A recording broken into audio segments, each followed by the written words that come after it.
Assalamualaikum warahmatullahi wabarakatuh. Alhamdulillahi rabbil alamin. Wa bihi nasta'inu ala umuri dunya waddin.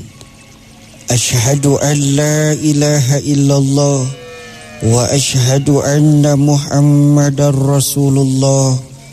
Allahumma salli ala sayyidina Muhammad wa ala alihi wa ashabihi ajma'in. Amma ba'du.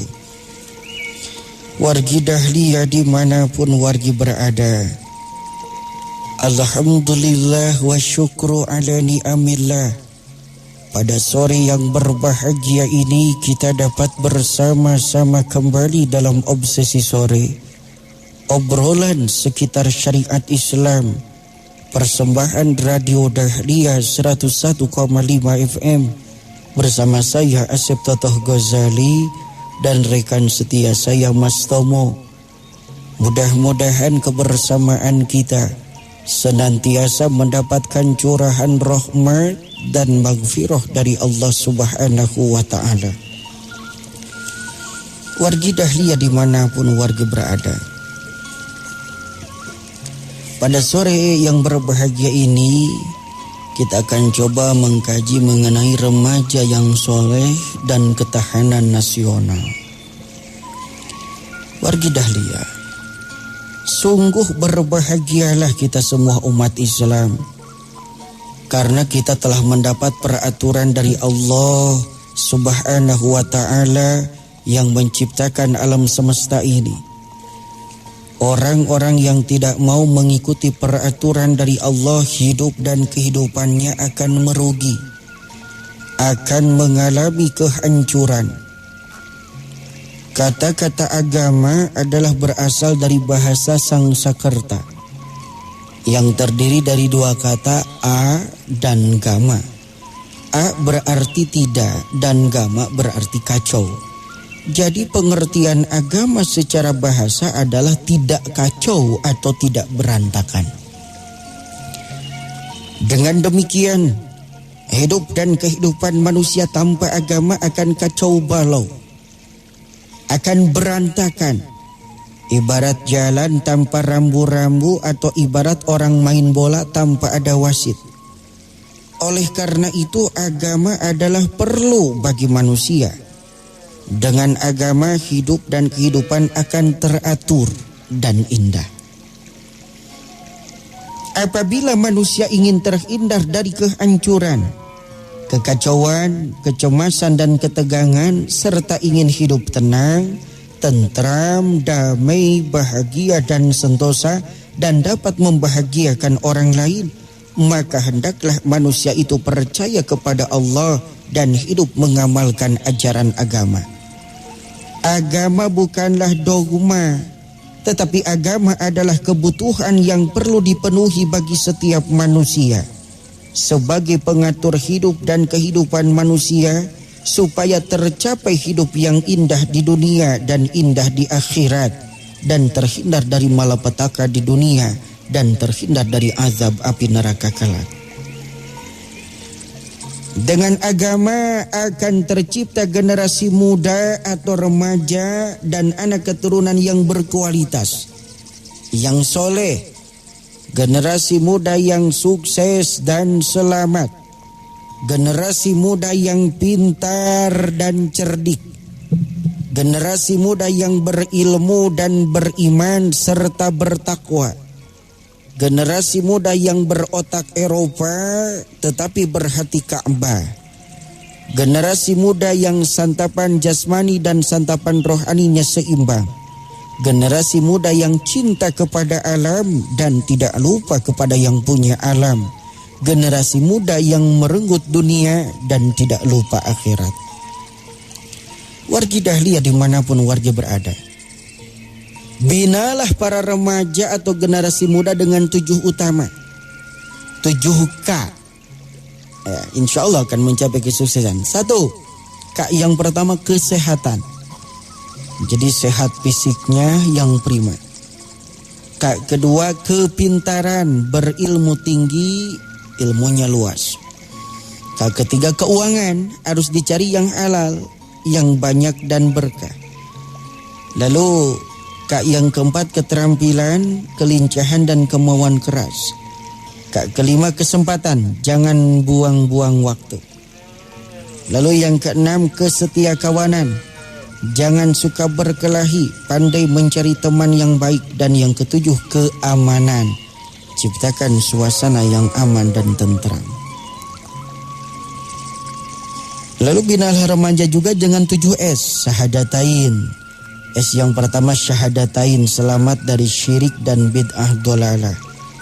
S yang kedua, solat, selamat dari berbuat keji dan mungkar. Solat kunci seluruh kebaikan, tiang agama dan tiang tidak kacau. S yang ketiga, sodakoh, selamat kesejahteraan umat atau kepedulian sosial. S yang keempat, saum, selamat dari hawa nafsu yang tidak kunjung puas. S yang kelima, silaturahmi, selamat pergaulan, persatuan dan kesatuan. S yang keenam, syukur, selamat dari lupa daratan, dari azab yang keras. S yang ketujuh, sabar, selamat dari putus asa, tahan banting dan ulet. Wargi Dahlia dimanapun wargi berada, pembinaan generasi remaja adalah merupakan masalah yang utama dan terutama, penting dan terpenting yang perlu mendapat perhatian semua pihak. Karena para remaja atau generasi muda merupakan bagian dari masa kini dan masa mendatang. Pada tangan merekalah masa depan kehidupan ini akan terpikul sepenuhnya. Mereka adalah anak cucu atau remaja harapan nusa dan bangsa. Bukan harapan nusa kambangan, tapi nusa dan bangsa. Remaja adalah amanat Allah yang harus diemban dengan baik oleh setiap orang tua. Dalam rangka memelihara amanat itu, maka ibu bapa mempunyai kewajiban terhadap anaknya. Di antara kewajiban-kewajiban itu yang paling penting untuk dilaksanakan ialah mendidiknya beragama. Mendidik anak beragama adalah wajib hukumnya sepanjang ajaran Islam. Tegasnya, berdosa ibu bapa bila mana anaknya tidak terdidik dengan agama. Sampai menjadi remaja yang soleh atau remaja yang baik atau multi kebaikan. Sesuai dengan nyanyian kebangsaan kita, Mas. Bangunlah jiwanya, bangunlah badannya. Wargi Dahlia, mendidik anak beragama adalah soal pokok yang penting dan terpenting pula bagi kebahagiaan ibu bapa di rumah tangga yang mempunyai anak yang soleh. Sungguh berat, tapi mulia dan indah mendidik anak beragama itu. Terutama di zaman modern ini, di mana bila diabaikan atau dirasakan wajibnya soal pokok dan penting ini bisa menjadi soal yang terbelakang. Terlalaikan dan terlupakan kadang-kadang karena memburu materi atau yang lain-lainnya. Pendidikan dan pengajaran agama tertinggal sama sekali sehingga akhirnya si anak tidak terdidik beragama lagi. Memang terutama di zaman modern dewasa ini banyak ibu bapak yang lebih mementingkan dan mengutamakan urusan iptek atau materi dan acuh tak acuh terhadap keagamaan dan keakhiratan. Mereka lupa dan lalai. Suatu tiang agung bagi kebahagiaan ibu bapa sendiri ialah pendidikan agama anak-anaknya. Sungguh tepatlah peringatan Allah Subhanahu wa taala khususnya kepada ibu bapa wargi Dahlia, pengemban amanat Allah itu. Dalam kitab suci Al-Quran ditegaskan, wa'lamu annama amwalukum wa auladukum fitnah wa annallaha indahu ajrun azim. Dan hendaklah kamu ketahui bahwasanya harta-hartamu dan anak-anakmu bisa menjadi bahaya, bisa menjadi fitnah, bahwasanya di sisi Allah tersedia pahala yang besar. Surat Al-Anfal ayat 28. Begitu juga dalam surat Al-Munafiqun ayat 9 dinyatakan, ya ayyuhalladzina amanu la tulhikum amwalukum wala auladukum an dzikrillah Wa may yaf'al dzalika fa ulaika humul khasirun. Hei orang-orang yang beriman, janganlah harta-hartamu dan anak-anakmu melalaikan kamu dari mengingat Allah. Barang siapa yang berbuat demikian, maka mereka itulah orang-orang yang merugi. Kedua ayat tadi adalah merupakan peringatan Allah Subhanahu wa ta'ala bahwa anak-anak bisa menjadi bahaya bagi ibu bapaknya, bahkan bagi masyarakat, bangsa dan negara, bila mana anak-anak itu tidak terdidik dengan agama, baik bahaya dunia maupun bahaya akhirat. Adapun bahaya yang langsung diderita oleh si anak sendiri antara lain ialah bahwa ia mudah sekali terpengaruh jiwanya oleh godaan dan rayuan syaitan, oleh bojokan hawa nafsu, sehingga mudah terjerumus ke lembah kehinaan. Akhirnya bisa jadi sampah masyarakat, cacat jasmani dan rohani. Maka terjadilah apa yang sekarang ramai menjadi pembicaraan, ialah kelompok anak-anak nakal yang mengganggu stabilitas nasional. Brutal, preman, tidak dapat dikendalikan, hilang rasa malunya dan tidak takut dosa. Mereka remaja yang soleh, yang didambakan orang tuanya dan menjadi bunga bangsa sebagai penerus dan pionir pembangunan masyarakat, adalah menjadi tumpuan harapan berjuta umat. Karena di atas pundak mereka itulah terpikul bertumpuk harapan bangsa, material maupun spiritual.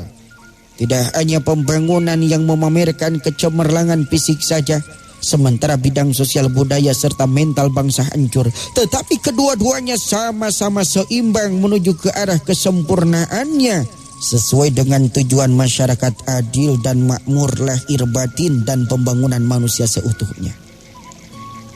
Syarat mutlak tercapainya tujuan tersebut harus didukung oleh warga masyarakat yang berbudi luhur, karena iklim demikian akan menopang tercapainya tujuan. Dan sebaliknya, anak-anak nakal, anak durhaka dan yang bejat moralnya akan merongrong tujuan dan tercapainya ide atau rencana pembangunan tadi. Wargi dahlia dimanapun wargi berada, ada 7 utama ketahanan yang perlu mendapat perhatian kita semua. Pertama, ketahanan mental atau rohani atau agama, iman dan takwa kepada Allah Subhanahu wa ta'ala.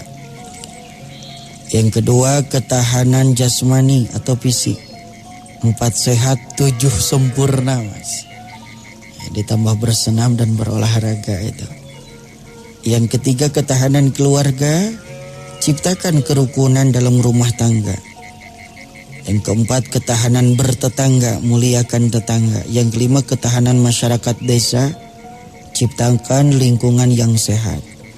Yang keenam, ketahanan nasional, ciptakan stabilitas nasional. Yang ketujuh, ketahanan internasional, peliharalah perdamaian dunia. Oleh karena itu, pendidikan agama bagi anak-anak, bagi generasi muda sangatlah penting artinya. Karena dengan pendidikan agama akan dapat mempengaruhi tanggung jawabnya sebagai anak, sebagai anggota masyarakat, dan lebih dari itu mengetahui tanggung jawabnya sebagai hamba Allah. Oleh karena itu peranan orang tua sangatlah menentukan apakah si anak nanti menjadi baik atau sebaliknya. Pada dasarnya kewajiban orang tua terhadap anaknya ada 7. Pertama, memberi nama yang baik pada waktu masih kecil. Nama yang baik sangat penting artinya bagi kelangsungan masa depan si anak, karena nama itu berpengaruh dalam kejiwaan si anak. Yang kedua, memenuhi kebutuhan jasmani anak mulai dari kecil. Memenuhi kebutuhan jasmani anak dengan memberikan makanan dan minuman yang bergizi. Tidak hanya setelah anak itu lahir, tetapi dimulai sejak masih dalam kandungan, yaitu memenuhi makanan si ibu dengan makanan yang bergizi, 4 sehat 5 sempurna. Yang ketiga, memberikan pendidikan agama pada anak. Sedini mungkin anak harus diberi sentuhan tauhid. Diciptakan suasana agar ia merasakan kehadiran Allah di setiap gerak-geriknya. Yang keempat, mengajarkan menulis dan membaca. Orang tua berkewajiban untuk menyekolahkan anaknya. Yang kelima, mendidik kesopanannya atau akhlaknya. Ini memerlukan bimbingan dan keteladanan dari orang tua. Yang keenam, mengajar berenang dan memanah, artinya mengajarkan olahraga. Yang ketujuh, mengawinkan bila telah sampai masanya. Apabila si anak telah dewasa, orang tua berkewajiban untuk mengawinkannya. Orang tua harus memberikan pandangan dan tidak usah memaksakan kehendak kepada anaknya. Yang penting sudah sesuai dengan ketentuan Islam. Wargi dahlia dimanapun wargi berada. Di dalam Al-Quran digambarkan bagaimana Rasul-Rasul mendidik anak mereka. Jauh-jauh hari mereka memohon kepada Allah agar dikaruniakan anak yang soleh. Sistem pendidikan oleh Rasul-Rasul Allah dimulai dengan doa-doa, di antaranya Nabi Ibrahim alaihissalam mendambakan anak yang soleh. Maka beliau berdoa kepada Allah, Rabbi habli minas sholihin, wahai Tuhanku, anugerahkanlah kepadaku anak yang tergolong orang-orang soleh. Itu dalam surat As-Saffat ayat 100. Doa tersebut dijawab dan dikabulkan Allah. Fabasyarnahu bighulamin halim. Maka kami beri dia kabar gembira dengan seorang anak yang penyantun. Doa Nabi Zakaria alaihissalam mendambakan anak yang baik. Rabbi habli min ladunka dzurriyyatan thayyibah innaka sami'ud du'a. Ya Tuhanku, berilah aku dari sisi Engkau seorang anak yang baik. Sesungguhnya Engkau Maha mendengar doa.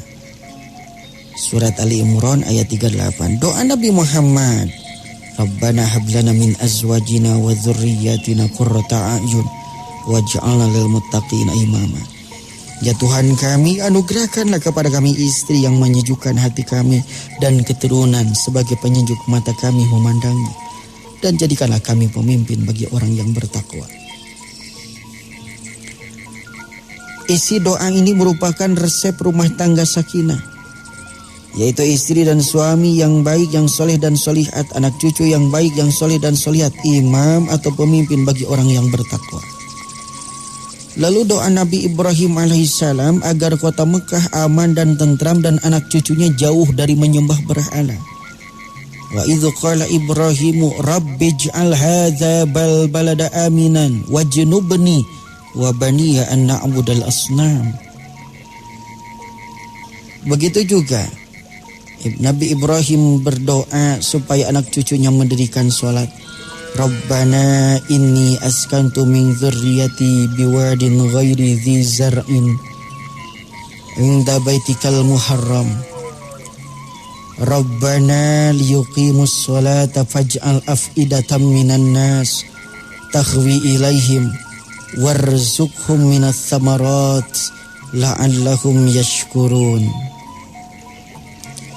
Ya Tuhan kami, sesungguhnya aku telah menempatkan sebagian keturunanku di lembah yang tidak mempunyai tanam-tanaman di dekat rumah Engkau, Baitullah yang dihormati. Ya Tuhan kami, yang demikian itu agar mereka mendirikan sholat. Maka jadikanlah hati sebagian manusia cenderung kepada mereka, dan beri rezekilah mereka dari buah-buahan, mudah-mudahan mereka bersyukur. Wargi dahlia dimanapun wargi berada, dalam permohonan tersebut ada 7 utama isi doa. Pertama, keteguhan hati orang tua menempatkan anak di lembah yang sepi, tidak mendatangkan bahaya apa-apa karena telah diserahkan kepada Allah Subhanahu wa ta'ala. Lalu yang kedua, menanamkan cinta kepada Allah. Yang ketiga, mendambakan anak turunan yang mau mendirikan sholat. Yang keempat, sholat adalah pengajaran yang paling lengkap. Sholat adalah kunci seluruh kebaikan. Yang kelima, tempat silaturahmi dan pandai bergaul. Yang keenam, minta rezeki dari segala buah-buahan atau kemakmuran. Dan yang ketujuh, supaya pandai bersyukur. Oleh karena itu, hadapilah hidup dan kehidupan ini dengan 7 temas. Dimas jangan bingung, hidup ini harus dihadapi dengan 7 tenang, tahan, tabah, tekun, teliti, tanggulangi, tawakal. Wargi dahlia dimanapun wargi berada. Nabi Ibrahim alaihissalam juga mendoakan agar anak cucunya mendirikan sholat. Rabbi ij'alni muqimas shalah wa min dzurriyyati rabbana wa taqabbal du'a. Ya Tuhan, jadikanlah aku dan anak cucuku orang-orang yang tetap mendirikan sholat. Ya Tuhan kami, perkenankanlah doa kami. Sholat adalah sistem pengajaran yang paling besar serta semua amal kebaikan diterima. Jadi mudah-mudahan wargi Dahlia, kita semua bisa mendidik anak-anak kita sholat. Wargi Dahlia dimanapun wargi berada, demikian saja obsesi sore yang dapat saya sampaikan. Terima kasih atas segala perhatian, mohon maaf atas segala kehilapan dan kekurangan. Saya Asep Tato Ghazali dan rekan setia saya Mas Tomo undur pamit. Subhanakallahumma wa bihamdika asyhadu an la ilaha illa anta astaghfiruka wa atubu ilaik. Wabillahi taufiq wal hidayah. Wassalamualaikum warahmatullahi wabarakatuh.